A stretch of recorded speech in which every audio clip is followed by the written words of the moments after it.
Of the 7 children only, she wanted the isolated house in the desert. But what was there changed her life? Rachel Thompson never imagined she would be the only one among the 7 siblings to show interest in the most despised property of the inheritance. While everyone fought over the apartments in the capital and the cattle ranch, she surprised the whole family by asking for exactly that dilapidated house in the middle of the Mojave Desert. "Have you lost your mind, Rachel?" shouted Brandon, the oldest brother, when she announced her choice before the lawyer. "That house has been falling apart for decades. It doesn't even have electricity." The other siblings laughed loudly, as they always did when she tried to express an opinion. Derek, the second oldest, shook his head disdainfully. Jennifer, the only sister besides her, rolled her eyes dramatically. The twins, Tyler and Connor, whispered among themselves, making jokes about the crazy youngest. Even Michelle, the middle sister, who had always been closer, looked at her with concern. "Are you sure about this?" asked Attie. Richard Harrison, the family lawyer, adjusting his glasses on his nose. "The property is over 200 miles from here, with no close neighbors. Your mother only went there once, right after inheriting it from her first husband." Rachel maintained a firm posture, even feeling the weight of everyone's disapproving looks in the room. At 28, she had always been the quietest in the family, the one who accepted the leftovers, the one who never caused trouble. But this time would be different. "I want that house," she repeated with a conviction that surprised even herself. "You can have everything else." Brandon slammed his fist on the office's mahogany table. "You're wasting our inheritance. Mum worked her whole life to gather these assets, and you're throwing it all away for a house that's not even worth the land it's built on." "The decision is hers, Brandon," intervened Attie. Harrison, flipping through the documents. "According to the will, each can choose their part in the established order. Rachel is the last to choose, so she has the right to what's left." "And only what nobody wants is left," murmured Jennifer, checking her lipstick in her phone's mirror. Very fitting for her. Her sister's words hurt more than Rachel expected, but she swallowed the feeling. She was used to this kind of treatment since she was little. Being the youngest in a large family, she always had to make do with her sister's hand-me-down clothes, her brother's broken toys, the leftover attention from her parents. "Can I sign the papers?" she asked the lawyer, ignoring her siblings' comments. Attie Harrison hesitated for a moment, then pushed the documents toward her. "Of course, but I must warn you that the property comes with some responsibilities. There are overdue taxes and the maintenance—" "I'll manage," cut Rachel, signing quickly before she changed her mind. Brandon stood up abruptly, making the chair scrape on the wooden floor. "Don't come crying to us when you find out you can't even get there properly. The road is dirt and becomes impassable during the rainy season." "When she wants to sell, she can call me," said Derek, putting away the documents for his share of the inheritance. "I'll buy it for $50 a hectare just to help the family." Everyone laughed again, except Michelle, who continued to look at Rachel with a worried expression. "Rach, are you really sure you don't need to prove anything to anyone?" For the first time since arriving at the office, Rachel smiled, a small smile, but genuine. "I'm not proving anything, Michelle. I just know that house belongs to me." The phrase came out naturally, but it carried a weight she didn't fully understand herself. There was something about that property that had been calling to her since she was little, when her mother mentioned it in passing on the rare occasions she spoke about the past. 2 weeks later, Rachel was driving her Ford Ranger down the dirt road leading to the property. The GPS had stopped working at least 50 kilometers back, but she continued following the directions scribbled on a piece of paper she'd gotten from an elderly man in the last town she passed through. The sun was setting when she finally spotted the house on the horizon. Her heart raced in her chest. It was exactly as she had imagined all these years, small, solitary, bravely resisting time and neglect. The exposed brick walls were faded, the colonial tile roof had several gaps, and the front porch was partially collapsed. But there was a melancholy beauty to the place that touched something deep in her soul. She parked the car near the main door and spent a few minutes just observing. The house was bathed in a golden twilight that made everything seem unreal, almost magical. When she finally got out of the car, the absolute silence of the Mojave Desert enveloped her like an embrace. There were no sounds of traffic, human voices, or any noise from civilization. Only the wind whispering among the dry branches of the sparse trees and the distant song of a mockingbird. The key was exactly where Attiwad Richard Harrison had said it would be, under a broken ceramic pot on the porch. Her hands trembled slightly as she unlocked the main door. The wood creaked in protest as if resisting revealing its secrets after so many years of solitude. The interior was plunged into gloom, but there was still enough light to distinguish the furniture covered in dusty sheets. The smell of mold and time mingled with something more subtle, a floral scent that seemed impossible after so much neglect. Rachel walked slowly through the main room, her footsteps echoing on the plank floor. Each piece of furniture revealed beneath the covers was simple but well cared for. A solid wood dining table, chairs with woven seats, an old sideboard with a stained mirror. On the main wall, she found something that made her stop abruptly. A framed photograph of her mother, very young, smiling radiantly in a simple wedding dress. But it wasn't the wedding photo Rachel knew. In this image, Margaret Thompson seemed genuinely happy, with a sparkle in her eyes that she had never seen in the family photos. Dear listener, if you're enjoying the story, please take a moment to like and especially subscribe to the channel. It really helps us out as we're just getting started. Now, continuing. She picked up the photograph carefully, studying every detail. The dress was different from the one her mother had worn in the official wedding with her father. This one was simpler, more delicate, and there was a spontaneity in the smile that contrasted with the formal expression in the other photos she knew. "Mom, what were you doing here?" she whispered into the emptiness, but only the echo of her own voice answered. She decided to explore the rest of the house before it got completely dark. The main bedroom was small but cozy, with a double bed that still had clean sheets, as if someone had prepared the place for her arrival. An old dresser held some women's clothing that clearly belonged to her mother, floral dresses, delicate blouses, a blue silk robe that still carried a faint but recognizable fragrance. In the top drawer of the dresser, her fingers found something unexpected. An envelope, yellowed with time, with her name written in her mother's unmistakable handwriting. Rachel's heart began to beat unevenly. How could her mother have left a letter for her in this place? With trembling hands, she opened the envelope. The letter was dated just 3 months before Margaret's passing, but the writing was firm and determined. "My dear Rachel, if you're reading this letter, it means you chose this house among all the inheritance options. I always knew it would be you. Since you were little, you had that dreamy look that reminded me of myself when I was young. This house holds secrets that none of your siblings need to know, but you deserve the truth about who I really was before I became just a mother and wife. Look in the pantry floor, under the board that creaks when stepped on. There you'll find answers to questions you didn't even know you had. Forgive me for not having the courage to tell you everything while alive. Some secrets are too heavy to be carried by 2 people. With all my love and eternal longing, Mom." Rachel read the letter 3 times before the words made complete sense. Her mother had planned everything. The division of the inheritance, the certainty that she would choose that house, even the hiding place for the letter. But what secrets could be so important that they needed to be preserved only for her? The pantry was at the back of the house, a small extension that seemed to have been added later to the original construction.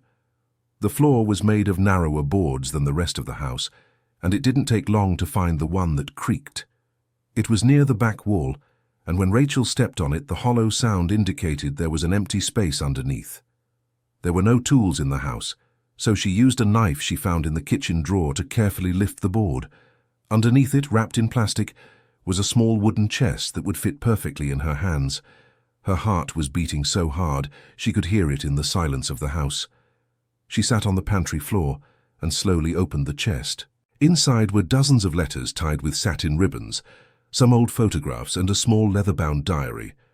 The first letter was addressed to my beloved Margaret and signed by someone named Daniel Parker. The masculine handwriting was elegant, and the words overflowed with passion in a way Rachel had never imagined her mother could inspire in someone. "My dear Margaret, every day away from you is an eternity. This house I'm building is designed in every detail for the 2 of us.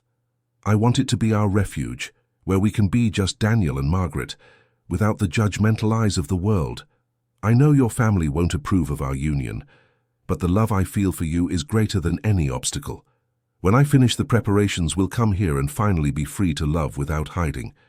Forever yours, Daniel. Rachel felt as if she were intruding on her mother's most intimate privacy, but at the same time couldn't stop reading. The letters revealed an intense and passionate relationship that lasted at least 2 years, always with promises of meetings at that house lost in the middle of the Mojave Desert. Daniel was evidently a cultured and sensitive man who wrote about books, music, and plans for the future, with an eloquence that contrasted dramatically with her father's pragmatic and direct manner. In the letters, he mentioned being an engineer and building that house specifically as a gift for Margaret, but the letters stopped abruptly. The last one was dated March 1994, just 2 months before her mother's marriage to William Thompson. In this final letter, Daniel seemed desperate, begging Margaret to reconsider her decision to marry another man. "Margaret, my love, I can't accept this as the end. I know you feel the same way about me as I do about you. Please don't marry him just because of family pressure. Come to our house, where we can start a new life away from everyone who wants to separate us. I'll be waiting for you until the last moment. If you don't come, I'll know you lost the courage to fight for our love, but I won't lose hope that one day you'll change your mind. Our home will always be ready to welcome you. Forever yours, Daniel." Michelle realized she was crying when a tear dropped onto the old paper. Her mother had experienced a great passion that she gave up due to social conformity or family pressure. The house where she was now had been built as a love nest that was never inhabited by the couple who were separated by the conventions of the time. She picked up the diary carefully. The first pages were from the time of her relationship with Daniel, and her mother's handwriting vibrated with joy and anticipation. Margaret wrote about the secret meetings, the plans for the future, the happiness of having found true love, but the last entries in the diary revealed the torment of a woman torn between love and duty.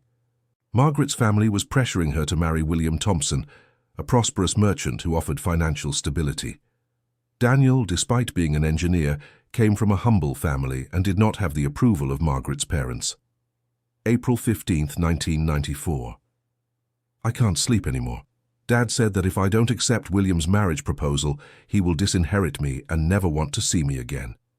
Mom cries every day, saying I'm destroying the family's future because of a silly crush. But how can they not understand that Daniel is the love of my life? When I'm in his arms, I feel like I've found my place in the world. Our house is almost ready, and he has already bought the rings. God help me make the right decision. April 20th, 1994. I've decided. I'm going to marry William. I don't have the courage to abandon my family, even knowing that I'm condemning my soul to eternal sadness. Daniel deserves someone who will fight for him with all their might. And I am not that person. May God forgive me for being a coward. The last entry in the diary was devastating in its simplicity. April 25th, 1994. I got married today. I wore the dress Mom chose, smiled for the photos, danced the waltz we rehearsed. William is a good man, and maybe in time I'll learn to love him. Daniel didn't show up at the church. Better that way. I wouldn't have the strength to look into his eyes. Our house will remain empty, waiting for a love that will never return. Michelle closed the diary and remained sitting on the pantry floor for a long time, trying to process everything she had discovered. Her mother had given up true love for social conformity, condemning herself to a marriage that, although respectable, never brought her complete happiness. That explained so many things. The sadness that sometimes passed through her mother's eyes when she thought no one was watching. The way she looked out the window during rainy afternoons, as if waiting for someone who would never arrive. The melancholy way she hummed old romantic songs while cooking. When she finally got up, it had grown completely dark.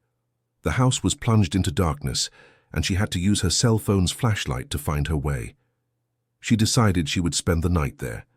She had brought a sleeping bag and some provisions, planning to stay at least a week to assess the condition of the property. She spread the sleeping bag on the floor of the main room, near the fireplace that obviously hadn't been used in years. The desert temperature dropped drastically at night, and she curled up inside the bag, still absorbing the day's revelations. During the night, She woke up several times, thinking she heard footsteps on the porch or whispers in the wind. But whenever she paid attention, there was only the heavy silence of the Mojave. It was as if the house was inhabited by the ghosts of a love that never fully came to be. The next morning, she decided to explore the surroundings of the property. The land was larger than she had imagined, stretching over several hectares of arid land, dotted with native plants. At the back of the house, she found the remains of what had once been a garden. The plants had died long ago, but it was still possible to distinguish the original layout of the flower beds. It was there that she found the second surprise. Half hidden by the dry vegetation, there was an artesian well with a rusty manual pump. After several attempts, when she managed to get it working, crystal clear, cool water gushed out, contrasting with the aridity of the surroundings. The discovery was thrilling. Clean, abundant water in a region where it was a precious resource. Daniel had thought of everything when choosing that location to build the house. Not only was it isolated enough to ensure privacy, but it also had access to drinking water, making the property self-sufficient. As she drank the ice-cold water straight from the well, Rachel began to imagine what it would be like to live in that place. Far from her siblings' constant judgment, the family competition, the feeling of always being the odd one out. There she could just be herself, without having to meet anyone's expectations. But practical reality soon set in. There was no electricity, phone service, or internet. The access road was rough and would become impassable during the rains. The house needed extensive repairs to become habitable, and she didn't have the financial resources to cover all these improvements. Her siblings started calling as early as the second day.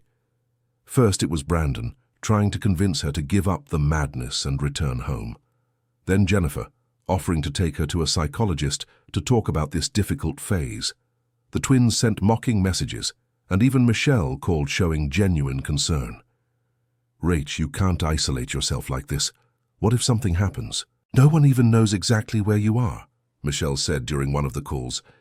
"I'm fine, Michelle. For the first time in a long while, I'm truly fine," Rachel replied, surprising herself with the truth in her own words. "But for how long? You can't live without electricity, without internet, without anything. And when the food you brought runs out?" Michelle's questions were valid, but Rachel felt there was something bigger keeping her in that place. It wasn't just stubbornness or a desire to defy her family. It was as if she was fulfilling a destiny her mother hadn't had the courage to follow. On the third day, she found more letters hidden in a ceramic jar inside the kitchen cabinet. These were different from the previous ones. They were letters her mother had written to Daniel but never sent. Dozens of them, dated throughout the 20 years of her marriage to William. In these letters, Margaret poured out her sadness, her longing, her regret for not being brave enough to fight for true love. She wrote about the children she had with William, but always comparing them to the children she could have had with Daniel. She wrote about the empty house in the desert, imagining the life she had given up. One of the letters, dated 2010 when Rachel was 15, was particularly touching. "My dear Daniel, today my youngest, Rachel, asked me why I sometimes get sad for no reason. I didn't know what to say.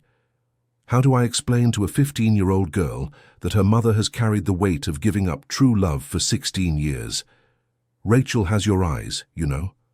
The same intensity in her gaze, the same sensitivity. Sometimes I feel like she inherited the part of my soul that belonged to you. I think about telling her everything when she's older. Maybe she'll understand better than the others. Maybe she'll have the courage I lacked. Always yours, Margaret." Rachel had to stop reading for a few minutes. Her mother had seen in her a special affinity, a connection to the story she was uncovering. In a way, Margaret had passed on to her the responsibility of finishing a love story that had been left incomplete. During the afternoon, she decided to try fixing a few things around the house. She had brought some basic tools and started with the leaking kitchen pipes.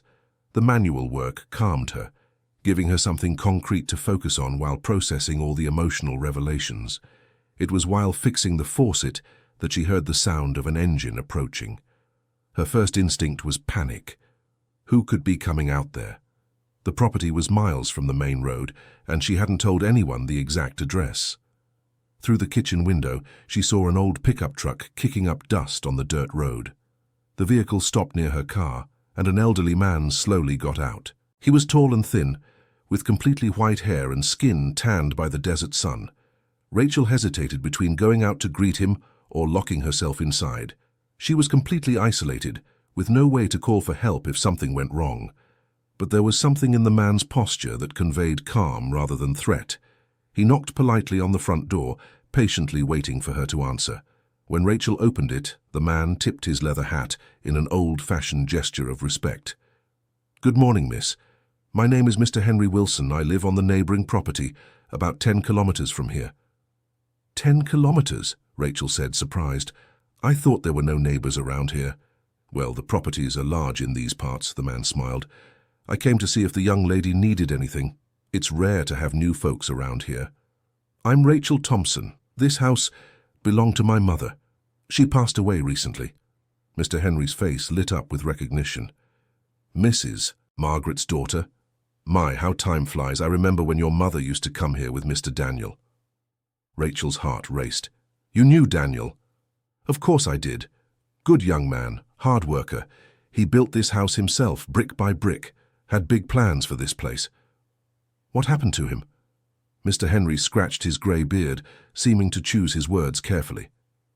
"Well, that's a long story.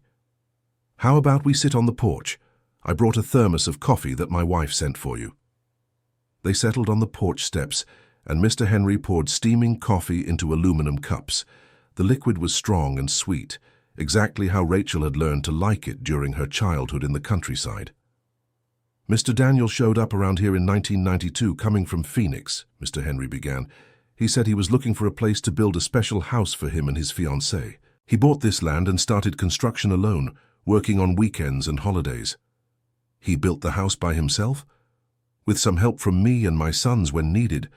But he did most of the work himself. He said every brick laid with his own hands was a proof of love for the girl he was going to marry." Rachel felt a tightness in her chest, imagining Daniel working tirelessly to build a home for the love of his life. "And my mother. Did she come here often?" "Mrs. Margaret would show up from time to time, especially in the last few months before the house was finished. The two seemed very much in love, always holding hands, making plans for the future.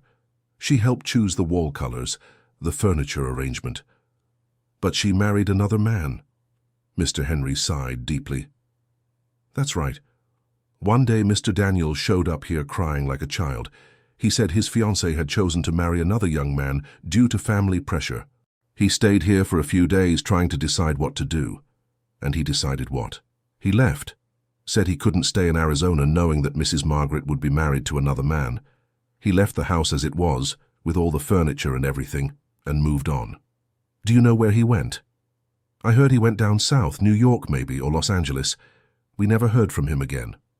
Dear listener, if you're enjoying the story, please take a moment to like and especially subscribe to the channel. This really helps us who are just starting out. Now continuing. They remained silent for a few minutes, watching the sunset begin to tint the sky with orange hues. Rachel was processing the information, trying to imagine the pain Daniel must have felt when leaving this place where he had placed so many dreams. "And the house? How has it been maintained all these years?" "Oh, that's another story," said Mr. Henry, pouring more coffee. "Mr. Daniel left money in an account at the town bank, with instructions for me to take care of the property. I come here once a month, do basic cleaning, check that everything is in order. He said that one day Mrs. Margaret might change her mind and come looking for him." The revelation deeply moved Rachel. Daniel had kept the house ready for over 20 years, believing that true love would eventually triumph over social conventions. It was a demonstration of faith and hope that touched something very deep in her soul. "Is the money still in the account?" "Yes, it is. With interest and everything, there should be a good amount accumulated. Mr. Daniel left very specific instructions. If Mrs. Margaret showed up, I was to give everything to her. If she passed away without ever coming here, the money should be given to her children." "You mean that the money is now yours, my dear? You're her daughter, and you're the only one who came looking for this place. Mr. Daniel would be very happy to know that finally someone from Mrs. Margaret's family values what he built here. Rachel couldn't believe what she was hearing. Not only had she inherited a house, but also resources to renovate it and make it habitable. It was as if Daniel was still taking care of her after all these years, through the kindness and loyalty of Mr. Henry. "Can I see the documents?" "Of course. I brought everything with me because I had a feeling that you would show up here sooner or later. Mrs. Margaret always said she had a special daughter, different from the others." Mr. Henry went to the pickup truck and returned with a folder of documents. Inside was the bank statement, showing an amount that made Rachel's eyes widen. With that sum, she could not only completely renovate the house, but also install solar power, drill a better artesian well, and maybe even build some improvements. "There is one condition," said Mr. Henry. "Mr." Daniel made it clear that the money could only be used to improve this property, never to sell it. He wanted this place to remain a refuge of love, even if not for him and Mrs. Margaret. "I have no intention of selling," Rachel said with conviction. "I want to restore this house exactly as Daniel dreamed it would be." Mr. Henry's smile lit up his wrinkled face. "That's wonderful to hear. My sons can help with the labor. They know construction well, and it would be an honor for our family to participate in the restoration of Mr. Daniel's house." That night, after Mr. Henry left with promises to return the following week with his sons to begin the renovations, Rachel reread all the letters from Daniel and her mother by candlelight.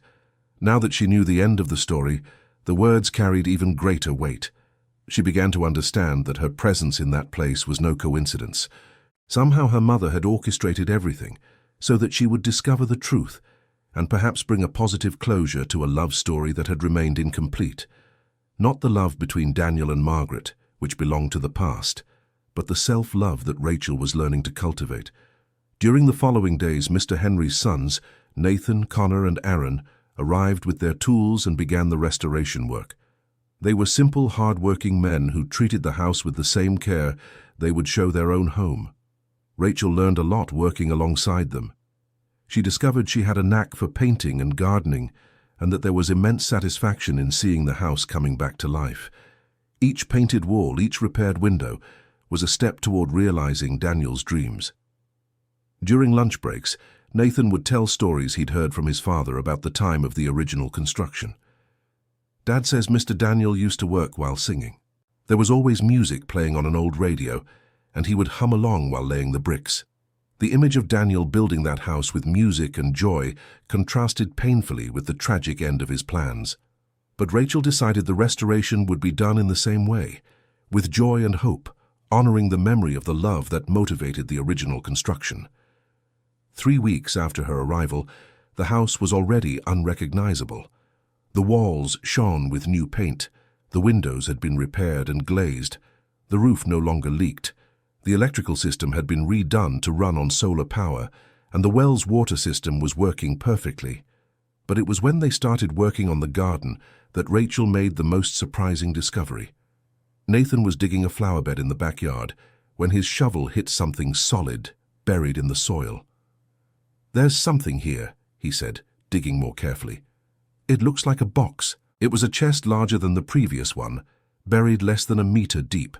When they managed to dig it out completely, they saw it was sealed with wax, protecting the contents from moisture. "I think it's best if you open it alone," Nathan said respectfully. "It might be something very personal." Rachel waited for them to finish the day's work to open the chest in the privacy of her restored home. Inside, she found a true treasure trove of memories. There were more photographs of her mother and Daniel together, including some that had clearly been taken right there on the property during the construction. But the most precious item was a project notebook, meticulously drawn by Daniel's own hand. He hadn't just built the house, but had planned an entire property. The drawings showed elaborate gardens, a vegetable patch, chicken coops, even a small orchard. It was the complete vision of a self-sufficient and harmonious life in the middle of the Mojave Desert. On the last page of the notebook, there was a text that made Rachel cry, "This place was created with love to shelter love. If Eliza ever changes her mind and comes looking for me, I want her to find not just a house, but a true home prepared to welcome her." And if that never happens, may these plans at least serve as inspiration for someone who values the importance of building something beautiful and lasting in this world. True love is never completely lost. Sometimes it just lies dormant, waiting for the right person to awaken it again. Rachel realized she was being called not just to restore the house, but to bring Daniel's entire vision to life. She had the financial resources, she had the help of Mr. Henry's sons, and most importantly, she had the genuine desire to honor that interrupted dream. In the months that followed, the property gradually transformed into the oasis Daniel had imagined. The garden flourished with carefully selected native plants, irrigated by the well system. The vegetable patch produced its first vegetables, and the chickens Rachel bought in town began providing fresh eggs daily. Her siblings kept calling, initially with mockery, then with growing curiosity as Rachel posted pictures of the transformation on social media. Brandon was the first to admit that maybe she wasn't as crazy as they had thought. "It's really looking beautiful, Rach," he said during a video call. "I never imagined you had a knack for these things." "Neither did I," replied Rachel, smiling genuinely at her brother for the first time in years. Michelle was the first to visit her, arriving on a Friday with wide eyes of surprise.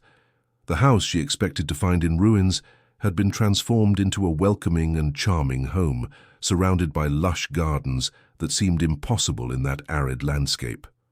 "Rach, this is too beautiful," she exclaimed, hugging her sister with genuine emotion. "How did you manage to do all this by yourself?" "I didn't do it alone. I had a lot of help, and most importantly, I had a very special inspiration." Over the weekend, Rachel told Michelle the whole story she had discovered. The letters, the diaries, Daniel, the interrupted dreams of their mother. Michelle listened with teary eyes, finally understanding why her sister had chosen that place. "Mom carried this alone her whole life?" asked Michelle, carefully flipping through one of the letters. "She did, and she left me with the responsibility to finish this story in a beautiful way." "Do you think she knew you would do all this?" Rachel looked through the living room window, watching the garden blooming under the afternoon sun. "I think she had hope. In the letters she never sent, she always said I had something special, a connection to the dreams she didn't have the courage to pursue." During Michelle's visit, they found another surprise. While rummaging through a closet that hadn't been completely organized yet, they discovered a wedding dress wrapped in tissue paper. It was the dress their mother would have worn to marry Daniel, completely different from the formal dress she had worn at the official wedding. "She kept the dress," whispered Michelle, gently touching the delicate lace. "All these years, she kept this dress stored away." It was a simple but beautiful piece, handmade with artisanal lace and mother-of-pearl buttons. In the pocket was a note in Margaret's handwriting, "For my special daughter, wear it when you find your true love." The discovery of the dress deeply moved the two sisters. It was as if their mother was sending a message of approval and hope for the future. Michelle suggested that Rachel keep the dress carefully for when the right moment came. After Michelle's departure, Rachel felt more connected to her family than she had in years. For the first time, one of her sisters had truly understood and supported a decision of hers. The property was becoming not just a personal refuge, but a point of family reconnection. Autumn arrived, bringing milder temperatures and occasional rains that made the garden burst with color. Rachel had settled into a satisfying routine, dividing her time between caring for the property, reading the books Daniel had left on a makeshift shelf, and long phone conversations with Michelle, who had become her main confidant. It was during one of these autumn rains that she received a completely unexpected visit. The sound of an unfamiliar engine made her look out the window, and she saw an unrecognized car parked in front of the house. A middle-aged man got out of the vehicle and stood still, observing the property with an expression of surprise and emotion. Rachel went out to greet him, intrigued by the visitor's reaction. He was tall with graying hair, and there was something in his eyes that seemed familiar to her. "Excuse me," he said, taking off his hat. "My name is Christopher Parker. I'm looking for information about Daniel Parker, who used to own this property." Rachel's heart raced. Parker, the same last name as Daniel. Daniel Parker. Are you related to him? I'm his son, replied Christopher, his voice choked with emotion. My father passed away last month, and among his belongings I found letters and documents about this house. I came to see if it still existed. Rachel Thompson felt her legs weaken. Daniel had had a son, and now that son was there, looking for traces of his father. Please come in, I think we have a lot to talk about. Christopher Parker entered the restored house with wide eyes. My God, it's exactly as my father described in his diaries. He wrote so much about this place that I could picture every detail, but seeing it in person is emotional, completed Rachel. It was for me too. I'm Rachel Thompson, daughter of Margaret Andrade. Christopher stopped abruptly. Margaret? The Margaret my father loved? The same, and I believe your father built this house thinking of her. They sat in the living room, and Christopher began to tell his version of the story. Daniel had left for New York after Margaret's marriage, where he married a woman named Dorothy a few years later. Christopher was born from that marriage, but grew up hearing vague stories about a big house his father had built in the Northeast. He never told me details about why he left Arizona, said Christopher. He only said he had left something very important behind, but didn't have the courage to go back for it. He kept this house all these years, told Rachel. He left money for Mr. Henry Wilson to take care of the property, hoping my mother would one day come looking for him. And did she come? No. She married another man and raised 7 children. I only discovered this whole story after she passed away, and I inherited the house. Christopher looked around, absorbing every detail. Dad would be so happy to know the house is being loved again. He talked so much about the garden he wanted to plant, the vegetable patch, all the plans. I used his drawings as a guide for the restoration, said Rachel, showing the project notebook. I wanted to bring his vision for this place to life. Christopher flipped through the notebook with reverence, recognizing his father's meticulous handwriting. That was just like him. He planned everything down to the smallest details. When he decided to do something, he thought of every possible aspect. Tell me about him. What was he like as a father? Affectionate, dedicated, but always with a sadness in the depths of his eyes. Mom used to say he loved our family, but that a part of his heart had stayed in Arizona. Now I understand why. They talked for hours, exchanging stories and filling gaps in the narratives each knew. Christopher revealed that Daniel had become a respected engineer in New York, specializing in irrigation projects for arid regions. It had been a career inspired by the challenges he faced, building the house in the Arizona desert. He always said the greatest project of his life had remained unfinished, told Christopher. Now I know he wasn't just talking about the house, but about the dream of a life he never got to live. Did your mother know about Margaret? Yes, she did. Dad was honest with her from the beginning of their relationship. Mom was a very wise woman. She understood that you can't compete with a first love, but you can build a new and true love alongside it. Dorothy's maturity and generosity impressed Rachel. It was comforting to know that Daniel had found happiness, even if different from what he had originally dreamed of. Christopher stayed at the house for 3 days, helping Rachel organize his father's belongings that she had discovered. He also brought some things from New York, photographs of an older Daniel, copies of projects he had developed, and most importantly letters he had written to Christopher over the years. In one of those letters, dated just 2 years earlier, Daniel wrote, "My dear son, I'm getting old, and I know my days are numbered. I want you to know I never regretted the life we built together, you, me, and your mother, but I've always carried a curiosity about what might have happened if I'd had the courage to fight harder for my first love. If you ever want to see the house I built in Arizona, do it. Not to live in the past, but to better understand who your father really was. That house represents the dreams of my youth, and perhaps visiting it will help you appreciate even more the dreams that came true in our family. With all my love, Dad." "He wanted me to come here," said Christopher, folding the letter carefully. "I was preparing for this meeting even without knowing it would happen."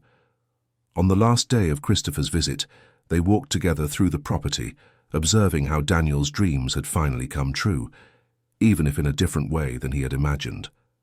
The garden was flourishing, the vegetable patch was producing abundantly, and the house radiated the peace and harmony he had planned. "Do you plan to stay here forever?" asked Christopher. "I don't know. For now, I feel this is my place. I'm learning so much about myself, about what truly makes me happy. Dad would be very proud of what you've done here. You turned his interrupted dream into a beautiful reality." Before leaving, Christopher made a proposal that surprised Rachel. "Would you consider a partnership? Not to commercialize the place, but to turn it into something that honors the memory of both my father and your mother." "What kind of partnership?" "A welcoming center for people going through difficult times in their lives. Dad always talked about how this place had a special energy, a healing capacity. What if we used that to help others?" The idea deeply moved Rachel. It was a way to give greater purpose to the property, transforming it from a personal refuge into a source of hope for others. "I need to think, but the idea excites me very much." "No pressure. I'll leave my contact information. If you decide you want to try, I can help with resources and connections in New York." After Christopher's departure, Rachel spent weeks reflecting on the proposal. The idea of turning the house into a welcoming place resonated deeply with the values she had discovered in herself during those months of isolation and self-discovery. She began researching similar projects, spoke with psychologists and social workers by phone, and gradually developed a plan. The property had enough space to accommodate several people temporarily, the water and solar power systems could be expanded, and the isolated location offered the privacy needed for emotional healing processes. The project began to take shape when she decided to open the doors to the first person. Mary Ellen, a 60-year-old woman who had recently lost her husband and was being pressured by her children to sell the house and move into a retirement home. "I just need some time to think clearly," said Mary Ellen when Rachel offered her temporary lodging.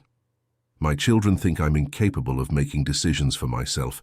Mary Ellen's presence in the house brought a new and enriching dynamic.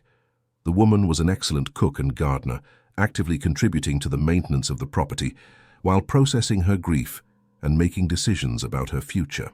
"This place has a peace I can't find anywhere else," commented Mary Ellen one afternoon while tending the vegetable patch. "It's as if the land here knows how to heal broken hearts." Word about the project spread quietly through Mr. Henry Wilson and other residents of the area. Soon Susan Marie arrived, a 40-year-old woman going through a divorce after a 20-year marriage who needed time to plan a new life. "My husband took everything," Susan Marie recounted. "The house, the car, even our daughter. I need to rebuild my identity from scratch." Then came Jessica, a 25-year-old woman who had broken ties with her strict religious family after coming out as gay. Each woman brought her story of pain and new beginnings, and all found in the property a safe space to process their life transitions. Rachel discovered she had a natural talent for listening and welcoming. She didn't offer unsolicited advice, but created an environment where each person felt comfortable talking about their struggles and exploring possibilities for the future. The garden became a therapeutic space where the women worked side by side, cultivating plants and symbolically nurturing new perspectives on their own lives. The shared meals at the table that Daniel had built turned into moments of communion and mutual support. Dear listener, if you're enjoying the story, please take a moment to like and especially subscribe to the channel. It really helps us who are just starting out. Now continuing. The success of the project caught Christopher's attention, who decided to form a formal partnership with Rachel. He brought resources to expand the infrastructure and contacts with professionals in psychology and social work, who began providing qualified support to those welcomed. Her brothers, initially skeptical, started showing genuine pride in what Rachel had achieved. Brandon offered help with the legal aspects of the project. Jennifer contributed her marketing expertise to discreetly promote the initiative, and Michelle became a regular visitor, bringing books and activities for the women staying there. "I never imagined my youngest sister could create something so beautiful," Brandon said during a visit. "You're truly making a difference in these people's lives." The recognition from her brothers meant more to Rachel than she had imagined. After a lifetime of feeling lesser and less capable, she was finally being seen as someone competent and valuable. The most remarkable transformation happened in herself. the shy and insecure woman who had chosen that house on impulse, had become a confident leader, capable of making important decisions and inspiring others. The love that Daniel had invested in building that place had multiplied through her dedication. 1 year after Christopher's arrival, the property had officially become a recognized shelter center by local authorities. The project accommodated up to 8 women at a time, offering temporary housing, psychological support, and professional development workshops. Each woman who passed through the center left something and took something. The garden grew with plants brought by different people, the library expanded with donated books, and the house walls filled with photos and drawings made by the residents. Rachel kept a journal about the project, recording the stories of overcoming and the moments of personal growth she witnessed. Each entry reinforced her certainty that she had found her true purpose in life. In one of the entries she wrote, "Today Mary Ellen received the news that she got the job at the town bakery. She cried with joy, and I cried along. 6 months ago, she arrived here thinking her life was over at 60. Now she's planning to rent a small apartment and start over with independence and dignity. Daniel built this house thinking it would shelter the love between 2 people. It ended up sheltering the self-love of dozens of women who rediscovered their strength and worth. I think he would approve of this transformation." The project's 2nd anniversary was marked by a special celebration. Christopher came from New York, bringing Miguel's widow, Dorothy, who at 75 was eager to see the place she had heard so much about. Dorothy was an elegant and serene woman who observed every detail of the property with emotional eyes. "Miguel would be so proud," she said, hugging Rachel. "He always said how true dreams never completely die. They just wait for the right person to revive them." During the celebration, several women who had been welcomed by the project and were now rebuilt in their new lives gathered at the property. It was a living testament to the positive impact the center was having on the community. Susan Marie, who now worked as a successful saleswoman at a clothing store in the capital, spoke on behalf of everyone. "This place gave me back the confidence that I was capable of starting over. Rachel not only offered us a roof but helped us find our worth as people again." The party lasted late into the night, with music, stories, and many tears of joy. Rachel watched everything with a feeling of fulfillment she had never experienced before. She had found not only her calling, but her true identity. In the early hours, when everyone had already fallen asleep, she walked alone through the garden, lit by the full moon. She stopped near the well where it all began, and tried to imagine Miguel young, building that place with so much love and hope. "Thank you," she whispered to the silent night. "Thank you for building a place where love could flourish, even in a way you never imagined." The gentle wind of the Mojave Desert seemed to carry her gratitude somewhere far away, perhaps even to Miguel, wherever he was. The house he built to shelter one love had become a temple for all kinds of love: self-love, brotherly, maternal, community. Over time, the shelter center gained recognition beyond the region. Social workers from various cities began referring women who needed a safe space to emotionally reorganize themselves. Universities sent students to intern and research innovative social support methodologies. Rachel was invited to give lectures about the project, sharing the story of the house and its transformation into a healing space. She always began by telling about Miguel and Margaret, explaining how an interrupted love story had become the seed for hundreds of new beginnings. In one of these lectures, at Arizona State University, a young psychology student raised her hand during the Q&A. "Don't you feel lonely living isolated in the countryside?" The question made Rachel smile. "Loneliness was what I felt when I lived in the city, surrounded by people who didn't really understand me. Here, taking care of others and being cared for by them, I discovered I've never been less lonely in my life." The answer generated spontaneous applause from the audience, and several people approached after the lecture interested in contributing to the project through donations or volunteer work. The 3rd anniversary brought a special surprise. Michelle, who had recently separated from her husband, asked to be the first family member of Rachel's to be welcomed by the center. "I need to learn to be Michelle, not just someone's wife or someone's sister," she explained. Having her sister as a guest created a new and challenging dynamic. Michelle was used to seeing Rachel as the younger sister who needed protection, and it was hard for her to accept that she now needed the help and guidance of her younger sister. "It's strange to see you so in charge," Michelle commented during a conversation in the garden. "All my life I thought I was the more responsible sister." "Maybe you were back then," Rachel replied, "but people change, they grow. I needed to find my own path to discover what I was capable of." The experience further strengthened the relationship between the sisters. Michelle spent 3 months at the property, enough time to process her divorce and make concrete plans for an independent career. When she left, she had transformed into a more confident and self-determined woman. "Thank you for teaching me it's never too late to start over," Michelle said on the day of her departure. "And thank you for showing me that my younger sister is actually an amazing woman I barely knew." The 4th year brought official recognition of the project by the state government. The center received a special certification for its innovative work in the area of social assistance, and Rachel Thompson was honored as Social Entrepreneur of the Year. During the award ceremony, she dedicated the recognition to the memory of Daniel Parker and Margaret Thompson, explaining how the interrupted love story of her biological and adoptive parents had inspired the creation of a space where others could find strength to love themselves again. Christopher, who was present at the ceremony, was moved to hear his father being publicly honored. "Dad always believed that true love finds a way to endure, even when it can't be lived as originally planned," he said during his acceptance speech. The award brought national visibility to the project, resulting in invitations to replicate the methodology in other regions of the country. Rachel Thompson began traveling regularly, helping implement similar centers and training new coordinators. But she always returned to her home in the desert with renewed joy. That place remained her source of energy and inspiration, the connection point with her true self. During one of these trips, she met Dr. Michael Anderson, a psychologist specialized in community therapy, who was implementing a similar project in rural New Mexico. The connection between them was instant, based on a shared passion for helping people in vulnerable moments.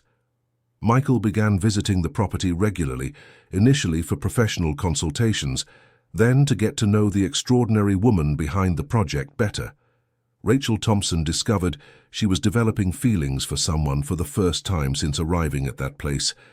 "I'm afraid a relationship might interfere with my work here," she confessed to Christopher during one of his visits. "Why would it interfere?" asked Christopher. "Dad always said love multiplies, it doesn't divide. If Michael understands and supports your work, you might be able to build something even greater together." Christopher's wisdom echoed the words that Daniel had written in his diaries.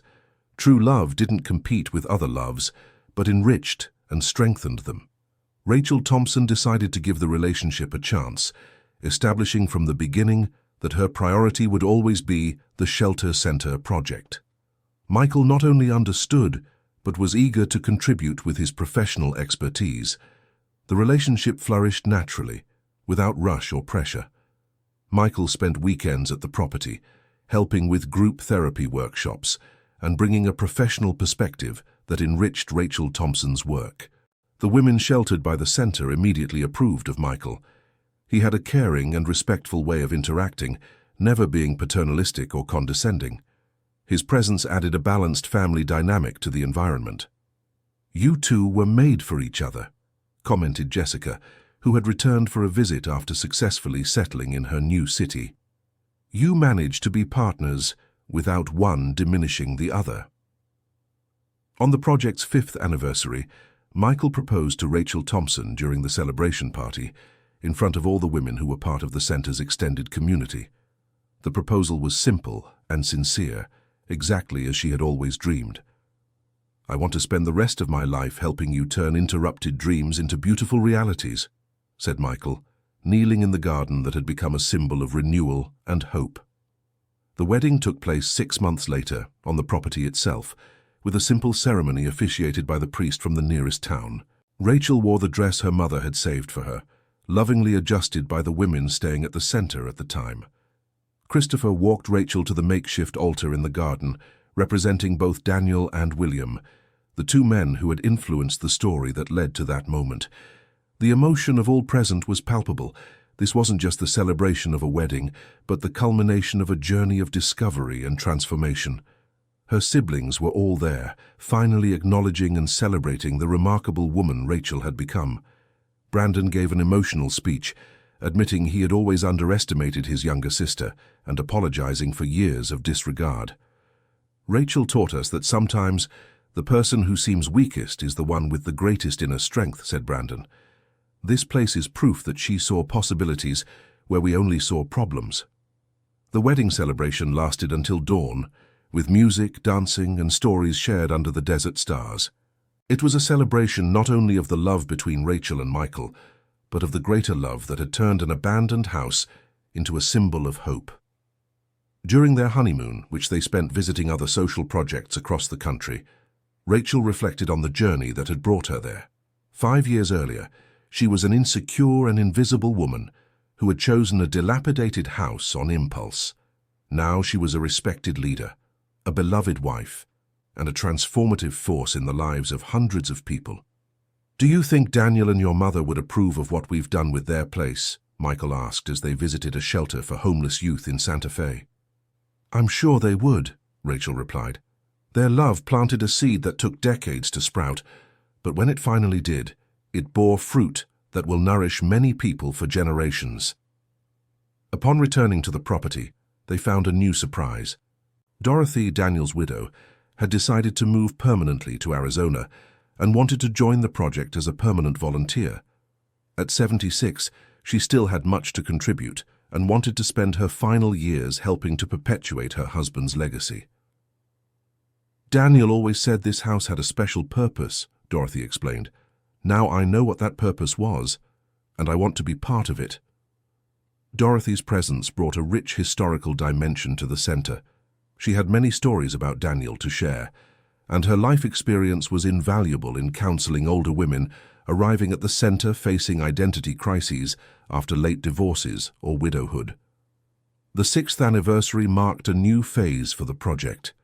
With national recognition and adequate resources, they were able to expand to include a more robust vocational training program. Partnerships with local businesses allowed the women at the center to leave not only emotionally strengthened, but also with concrete skills to sustain their new lives. Rachel discovered she was pregnant during the anniversary celebrations. The news brought a new and special joy to everyone.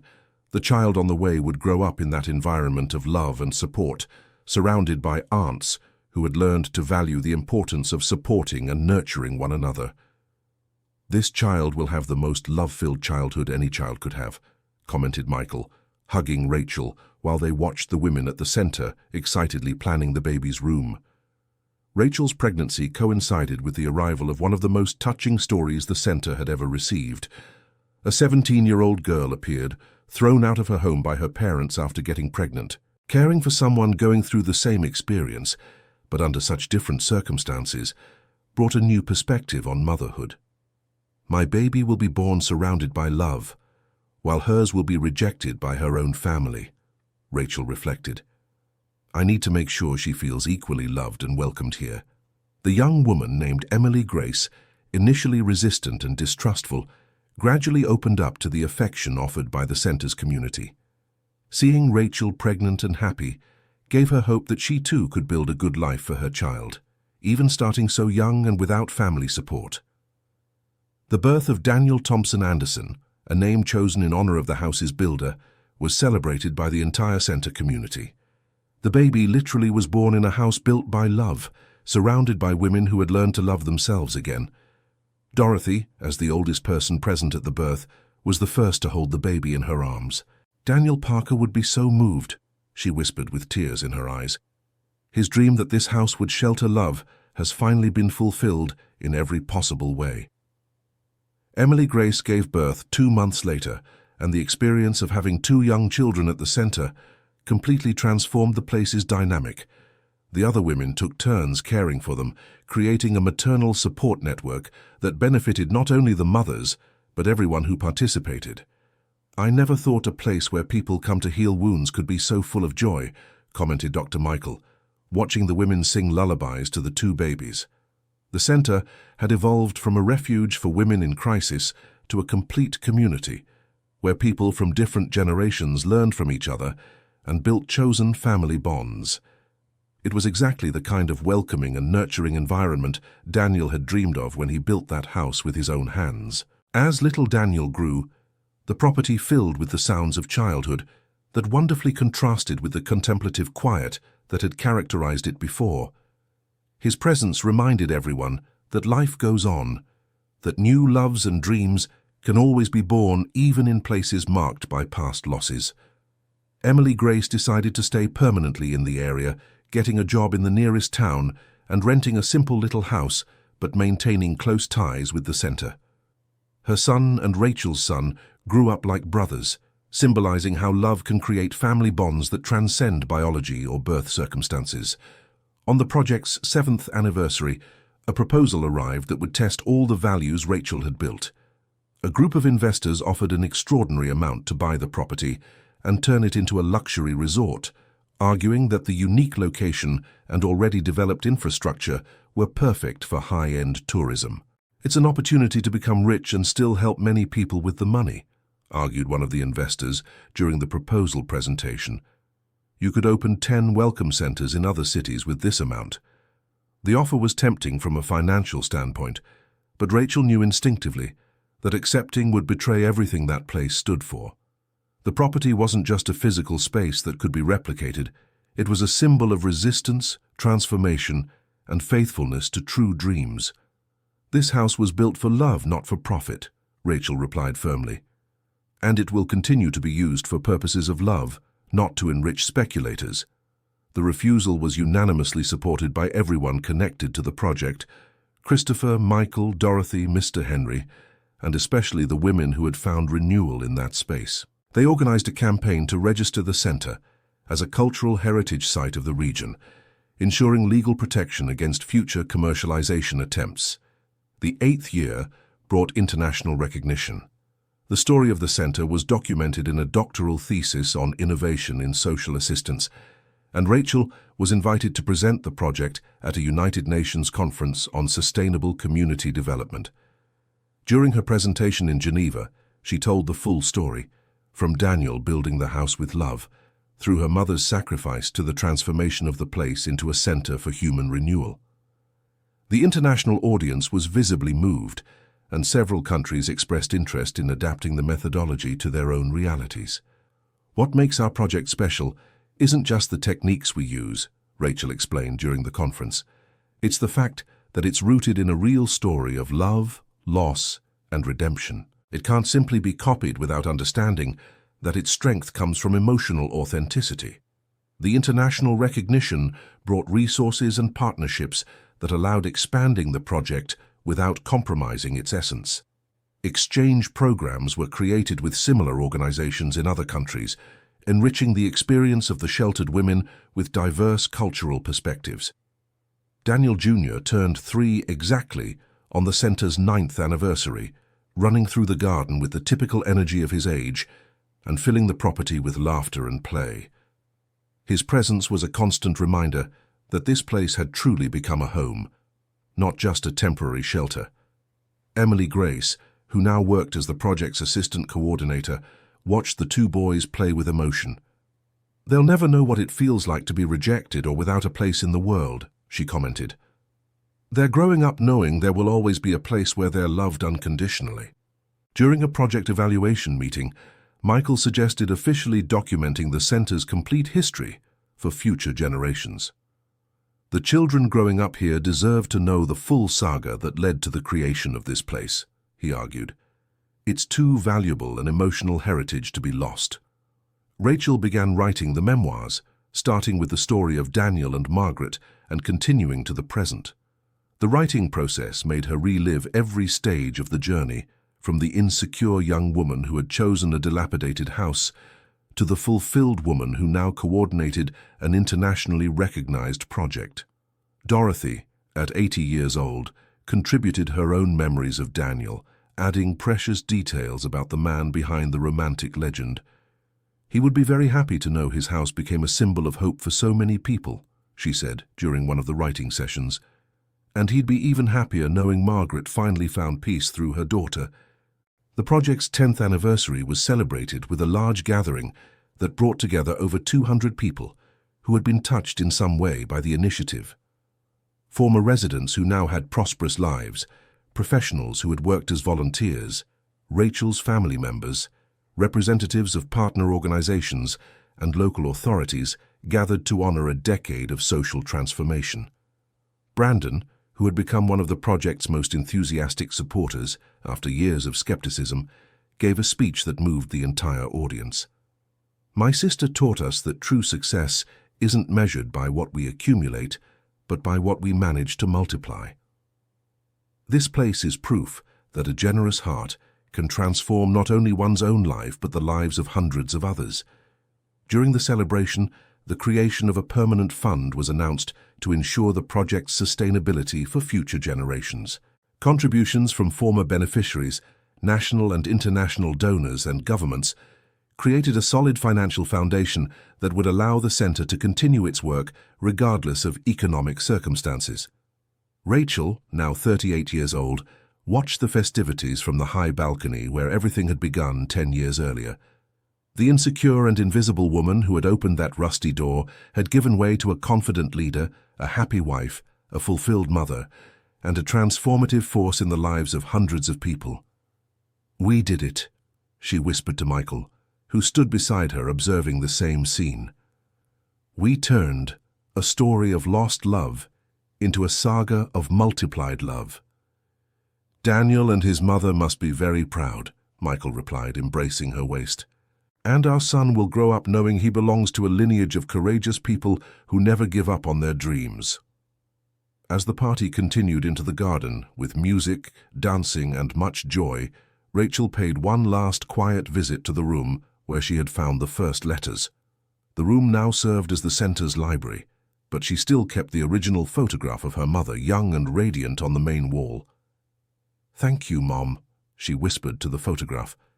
"Thank you for leaving me the clues to find my true path, and thank you for having the courage to confess in your letters that sometimes we must choose between the approval of others and the approval of our own conscience."